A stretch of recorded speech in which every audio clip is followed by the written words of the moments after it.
When I'm in my car, I always have the radio on, and it's usually tuned to the news. I'm particularly interested in news stories about the Middle East, because whenever I hear about the chaos between the Israelis and the Palestinians and the lack of progress in peace talks, it reminds me of summer camp. Summer camp was one of those things my mother had always wanted to do, and there hadn't been money for when she was growing up. So she was determined her children would not be similarly deprived.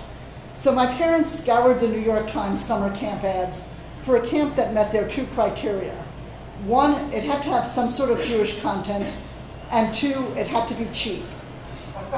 And on those grounds, I was sent to spend summers before, in my early teenage years, at Camp Ein Harod, run by a socialist Zionist organization named Dror, which is Hebrew for freedom. Now, here's a tip for parents. Socialist camps are cheap. And the reason that socialist camps are cheap is that they save money by having campers do work around the camp that normal camps pay people for. So we had an institution called Toranut, which is Hebrew for, it's your turn to wash the dishes. Just before visiting day, there was an annual event called Capitalist Day. On Capitalist Day, everybody was given $5 in fake money in the morning, but immediately had to pay $2 for breakfast. You could earn money throughout the day by helping to fix up the camp to look nice for the parents, although my counselor figured that a better way to have us earn money was to give her massages and bring her cold cups of water.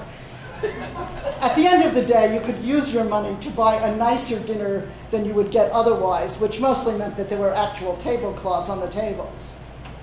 That was, Toranut and Capitalist Day were most of the socialist content, although there was one counselor who had us sing, "There's no ism like socialism." The Zionist content, though, was everywhere. We sang Israeli folk songs, we did Israeli dances. They even tried to get us to go to Hebrew classes. But it really came out dramatically in evening activities. For example, once a year we had an event called Aliyah Bet. Now, Aliyah means going up, and it's a term that Jews use to refer to emigrating to Israel. Bet is the second letter of the Hebrew alphabet, so Aliyah Bet means the second immigration, and it refers to a wave of illegal immigration during the British Mandate over Palestine. Now, the way that you play illegal immigration as an evening activity at summer camp is that the camp was divided into 4 teams.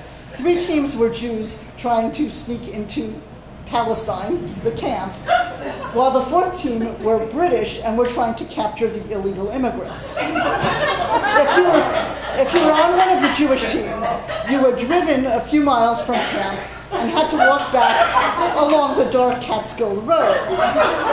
Now, the British had cars to patrol the roads with, and there was no way to know whether any given car was a British patrol or just a local farmer.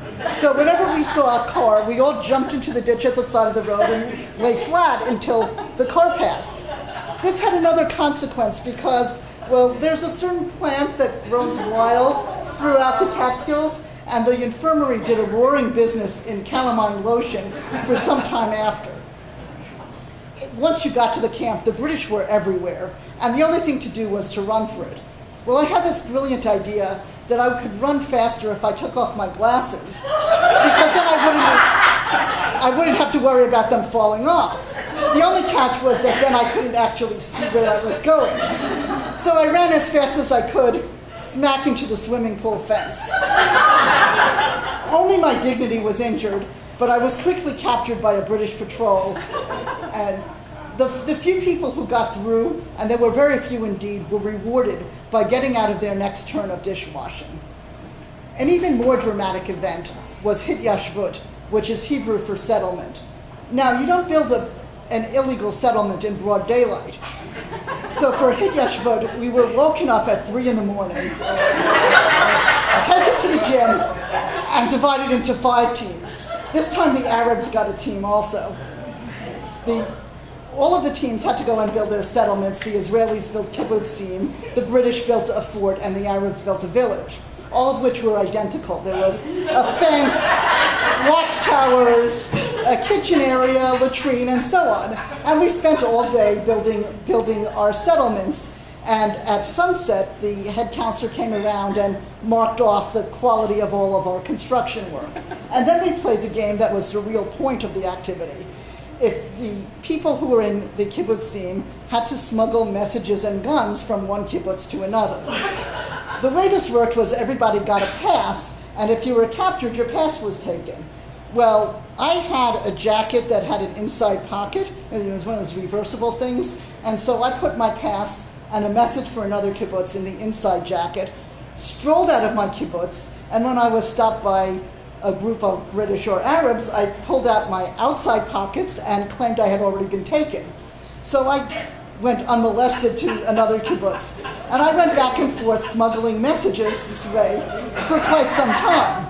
Then I decided to try my hand at smuggling the guns. Those were just sticks of wood, each painted with a particular color so you could keep track of which kibbutz it came from. Well, I was tall enough that by just sticking that piece of wood up my sleeve and walking with my arm a little bit stiffly, I could do exactly the same thing. I was so good at smuggling that I got out of my next 3 turns of dictionary.